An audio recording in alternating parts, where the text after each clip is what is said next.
कैसी हो तुम? वालेकुम सलाम, मैं ठीक हूँ। मुझसे हाल नहीं पूछोगी? कैसे हैं आप?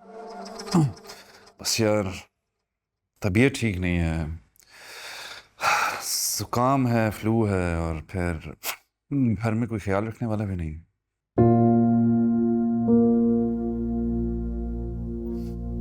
इतना भी नहीं कह रही कि मैं आ जाती हूँ ख्याल रखने के लिए। आप अगर कहते हैं तो मैं आ जाती हूँ।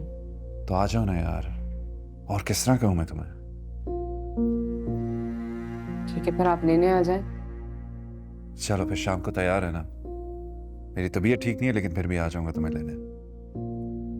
जी। तुम्हें पता है, तुम्हारे बगैर दिल नहीं लग रहा। लड़ाई तो मैंने तुमसे कर ली, लेकिन अब एहसास हो रहा है कि तुम्हारे ना होने से घर में बहुत फर्क पड़ता है। आप मुझसे बात कर रहे हैं? सेवा यार, और किससे करूंगा मैं बात? एक ही तो बीवी है मेरी। चलो शाम को तैयार है ना? तुम्हें देख के शायद तबीयत भी ठीक हो जाए। और हाँ, अम्मी को कहना खाना जरा ज्यादा बना दें। वो बुआ छुट्टी पे जा रही है ना, तो फिर खाने में थोड़ी तंगी होगी घर में। जी ठीक है। चलो ठीक है, मैं शाम को आ जाऊंगा। खुदा हाफिज। वापस।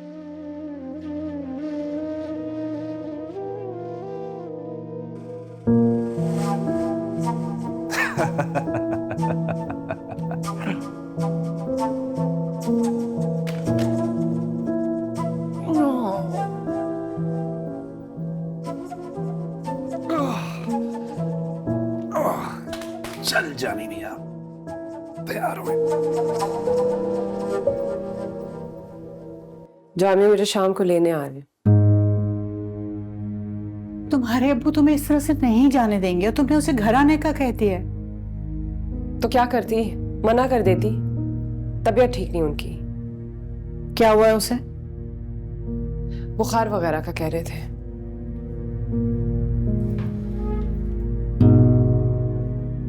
देखो बेटा, तुम्हारे अब्बा नहीं तुम्हें जाने देंगे इस तरह से, और उनसे पूछे बगैर मैं तुम्हें जाने दे नहीं सकती।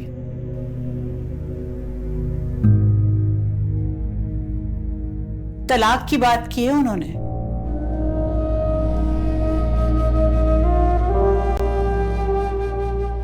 अम्मी, ये बहुत बड़ा फैसला है और मैं इस तरह नहीं कर सकती। आप लोग अगर तलाक कराना चाहते हैं तो ठीक है, ये फैसला भी आप लोग खुद कर लें, जिस तरह मेरी शादी का भी फैसला आप लोगों ने खुद कर लिया था। मुझसे ना पूछें।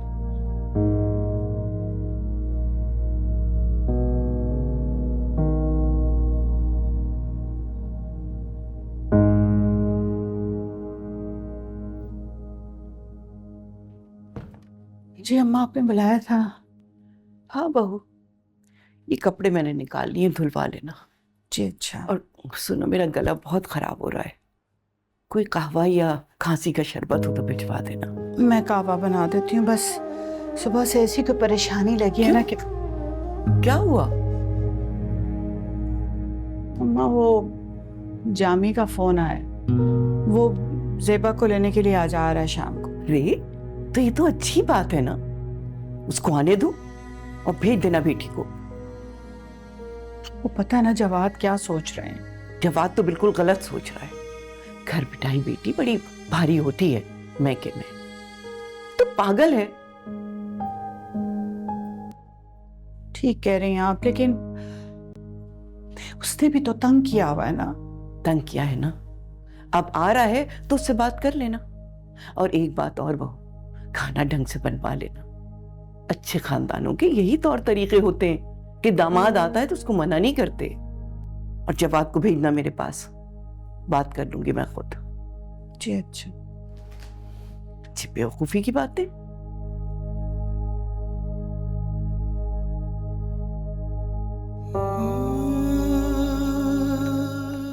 ये क्या, आप जा रही हैं?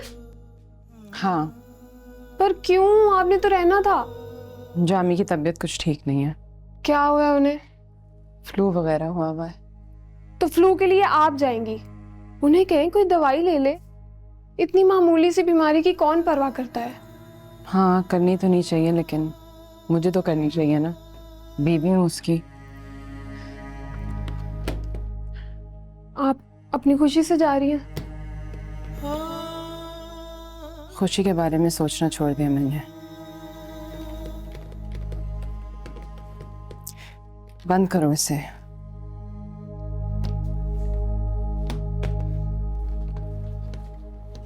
जब मैंने मना किया था कि ज़ेबा वापस नहीं जाएगी तो फिर क्यों आ रहा है जामी यहाँ पे?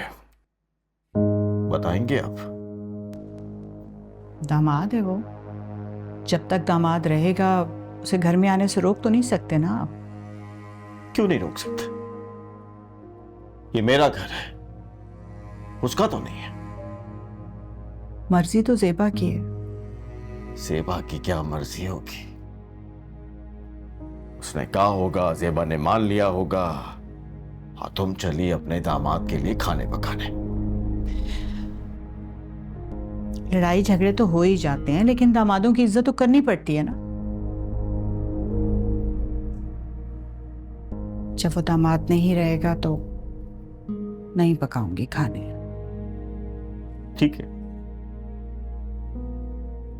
तो फिर आज आने दो उसे, बात होगी उससे।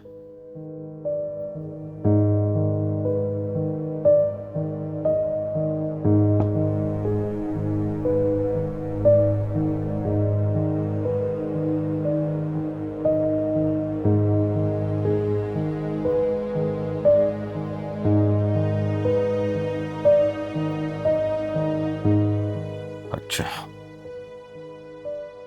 तो ये तुम्हारा फैसला है। ठीक है, ठीक है ज़ेबा, अगर ये तुम्हारा फैसला है तब भी आज जामी के साथ बात होगी मेरी।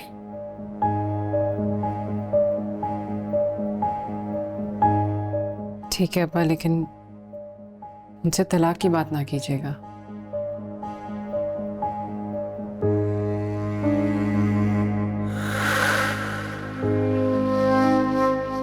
अंकल, दरअसल ज़ेबा और आंटी को कुछ गलतफहमी हुई है। वो लड़की हमारे हमसाए में रहती है और वहां आइसक्रीम पार्लर में वो आइसक्रीम खा रही थी। मैं अब्बा जी के लिए वहां आइसक्रीम लेने गया तो उसने मुझे वहां देखा और कहा कि घर छोड़ दो। उसके अब्बा और मेरे अब्बा सालों से दोस्त हैं, बचपन से हमारा घर में आना जाना है। बस इसी वजह से मैंने उसे हाँ कर दी, वरना और कोई दूसरी बात नहीं है। और आइंदा ऐसा कुछ नहीं होगा। और जाहिर है कि मैं समझता हूं कि मुझे शायद ऐसा नहीं करना चाहिए था।